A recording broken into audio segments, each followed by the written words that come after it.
مولاي صل وسلم دائما ابدا على حبيبك خير الخلق كلهم. باب غسل الوجه باليدين من غرفة واحدة. دونوں ہاتھوں سے چہرے کا صرف ایک چلو پانی سے دھونا بھی جائز ہے۔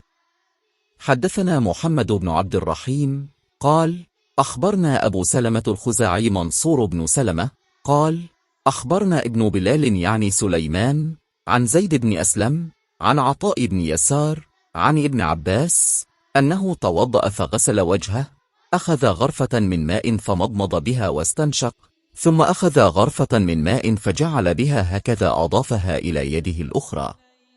فغسل بهما وجهه، ثم أخذ غرفة من ماء فغسل بها يده اليمنى، ثم أخذ غرفة من ماء فغسل بها يده اليسرى، ثم مسح برأسه، ثم أخذ غرفة من ماء فرش على رجله اليمنى حتى غسلها، ثم أخذ غرفة أخرى فغسل بها رجله يعني اليسرى، ثم قال هكذا رأيت رسول الله صلى الله عليه وسلم يتوضأ۔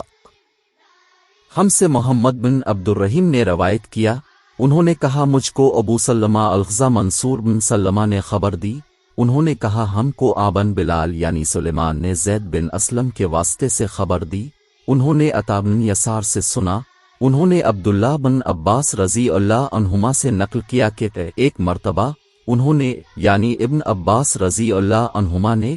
وضو کیا تو اپنا چہرہ دھویا، اس طرح کہ پہلے پانی کے ایک چلو سے کلی کی اور ناک میں پانی دیا، پھر پانی کا ایک اور چلو لیا، پھر اس کو اس طرح کیا یعنی دوسرے ہاتھ کو ملایا، پھر اس سے اپنا چہرہ دھویا، پھر پانی کا دوسرا چلو لیا اور اس سے اپنا داہنا ہاتھ دھویا، پھر پانی کا ایک اور چلو لے کر اس سے اپنا بایاں ہاتھ دھویا، اس کے بعد اپنے سر کا مسح کیا، پھر پانی کا چلو لے کر داہنے پاؤں پر ڈالا اور اسے دھویا، پھر دوسرے چلو سے اپنا پاؤں دھویا یعنی بایاں پاؤں، اس کے بعد کہا کہ میں نے رسول اللہ کو اسی طرح وضو کرتے ہوئے دیکھا ہے۔